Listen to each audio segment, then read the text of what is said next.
श्रीकृष्ण शरणं मम। श्रीगुरुवे नमः। प्रिय भक्तजनों, पौष मास शुक्ल पक्ष की पुत्रदा एकादशी का महात्मा आपके सम्मुख प्रस्तुत है। कृपया आप एकादशी को इसका पाठ करें। युधिष्ठिर बोले, श्री कृष्ण आपने शुभकारिणी सफला एकादशी का वर्णन किया है।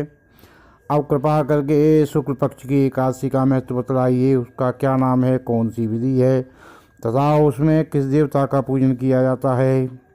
भगवान श्री कृष्ण ने कहा, राजन, पौष मास के शुक्ल पक्ष की जो एकादशी है उसे बतलाता हूँ।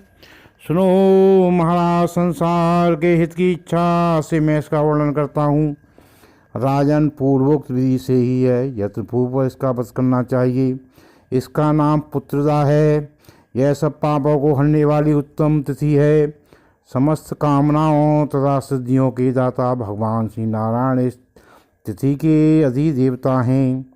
चराचर प्राणियों से समस्त त्रिलोकी में इससे बढ़कर दूसरी कोई तिथि नहीं है।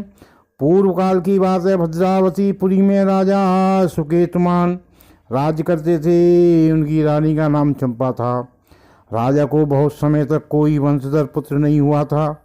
इसीलिए दोनों पति पत्नी सदा चिंता और शोक में डूबे रहते थे। राजा के पिता उनके दिए हुए जल को शोकोच्छ्वास से गर्म करके पीते थे। राजा के बाद और कोई ऐसा नहीं दिखाई देता जो हम लोगों का तर्पण करेगा, यह सोचकर पितर दुखी रहते थे। एक दिन राजा घोड़े पर सवार हो गहन वन में चले गए। पुरोहित किसी को भी इस बात का पता न था।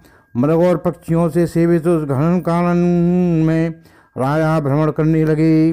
मार्ग में कहीं सियार की बोली सुनाई पड़ती थी तो कहीं उल्लुओं की। जहाँ तहाँ रीछ और मृग दृष्टिगोचर हो रहे थे। इस प्रकार घूम घूम कर राजा वन में शोभा देख रहे थे। इतने में दोपहर हो गया। राजा को भूख और प्यास सताने लगी। वे जल की खोज में इधर उधर दौड़ने लगे। किसी पुण्य के प्रभाव से उन्हें एक उत्तम सरोवर दिखाई दिया जिसके सभी मुनियों के बहुत से आश्रम थे। शोभाशाली नरेश ने उन आश्रमों की ओर देखा। उस समय शुभ की सूचना देने वाले शकुन होने लगे।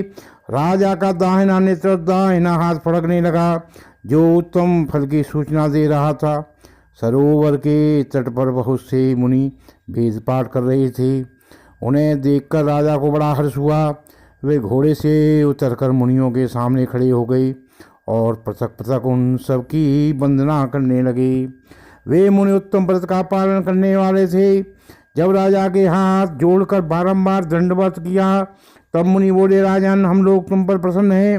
राजा बोले, आप लोग कौन हैं, आपके नाम क्या हैं तथा आप लोग किस लिए यहाँ एकत्रित हुए हैं, यह सब सच बतलाइए। मुनि बोले, राजन, हम लोग विश्वदेव हैं, यहाँ स्नान के लिए आए हैं। माघ निकट आया है। आज से 5वें दिन माघ का स्नान आरंभ हो जाएगा। आज ही पुत्रदा नाम की एकादशी है जो व्रत करने वाले मनुष्यों को पुत्र देती है। राजा ने कहा, विश्वदेवगण, यदि आप लोग प्रसन्न हैं तो मुझे पुत्र दीजिए।